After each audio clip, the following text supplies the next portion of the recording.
बूढ़ी घोड़ी लाल लगाम, शायद यही कहा बड़ी बहू ने। सुनते ही सासू माँ ठिठक गईं और पलट कर बोली, कुछ कहा तुमने बड़ी बहू? नहीं नहीं, मैंने तो कुछ भी नहीं कहा मम्मी जी। हाँ हाँ सच में, छोटी बहू ने झिझकते हुए कहा। अच्छा है कि तुमने कुछ नहीं कहा, अगर कहा होता तो शायद जवाब भी मिल जाता। बड़ी बहू नजरें नीची कर खड़ी हो गई और सासू माँ से घुटती हुई वहाँ से निकल गई। सासू माँ के जाते ही बड़ी बहू ने बड़बड़ाना शुरू कर दिया। क्या गलत कहती हूँ मैं? मुझे तो रोक लेंगी, पर बाहर और भी तो लोग हैं जो बातें करते हैं, उनका क्या? उनकी ज़ुबान पकड़ो तब माने। सही कहा भाभी, क्या ज़रूरत है मम्मी जी को पार्लर जाने की? इस उम्र में ये सब शोभा देता है क्या? अरे बुढ़ापे में सठिया गई हैं, कौन समझाए इन्हें? जब कोई बाहर वाला मजाक उड़ाएगा तब समझ में आएगा, फिर रोती हुई आएंगी घर पर। हाँ हमें क्या, इन्हें खुद का मजाक उड़ाने की लगी है तो शौक़ से उड़ाएं, हम तो खुश है भाई अपनी ज़िंदगी में।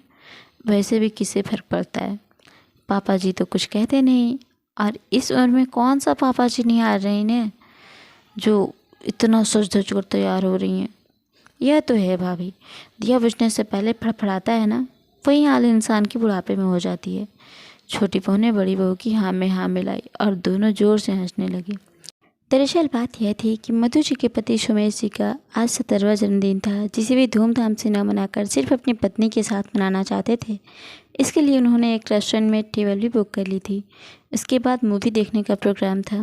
मतलब यह कह सकते हैं कि आज का पूरा दिन मधु जी और सुमेश जी साथ बिताना चाहते थे, और मधु जी इस दिन को यादगार बनाना चाहती थी। इसलिए उन्होंने सोचा कि क्यों ना पार्लर जाकर थोड़ा लाइट मेकअप ही करवा लूँ, सुमेश जी को अच्छा लगेगा। बस यही सोचकर वे पार्लर निकल गई, और यही बात दोनों बहुओं को खटक रही थी।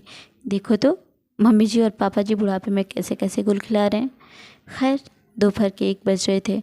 सोमेश जी अपने कमरे से तैयार होकर बाहर निकले तो एक पल के लिए बेटे बहू पोते पोती उन्हें देखते ही रह गए। हमेशा कुर्ता पजामा पहनने रहने वाले पापा जी आज सूट टाइम में तैयार होकर जच रहे थे। पापा जी बार बार घड़ी की तरफ देख रहे थे।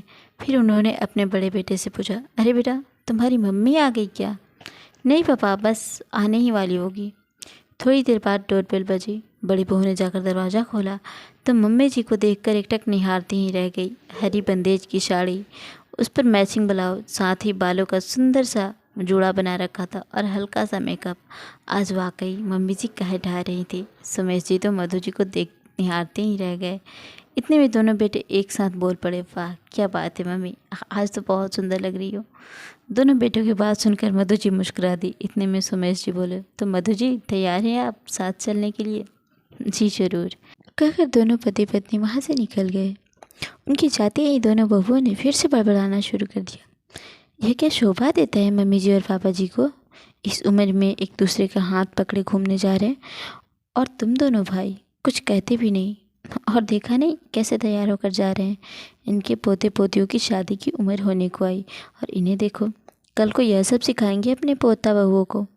कम से कम पूछ तो लेना चाहिए था हमसे।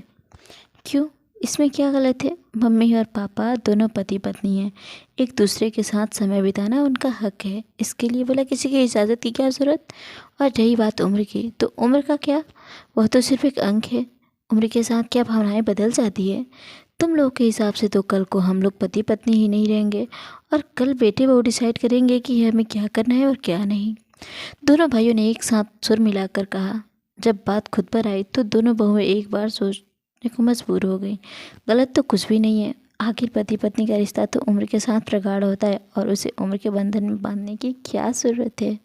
सो फ्रेंड्स, आपको ये कहानी कैसी लगी हमें कमेंट करके ज़रूर बताएं, और हाँ चैनल पे नए हैं तो प्लीज़ चैनल को सब्सक्राइब जरूर कर लें। मिलते हैं ऐसी किसी दूसरी कहानी में, तब तक के लिए नमस्कार प्रणाम। अपना ख्याल रखें, अपनों का ख्याल रखें। Bye bye.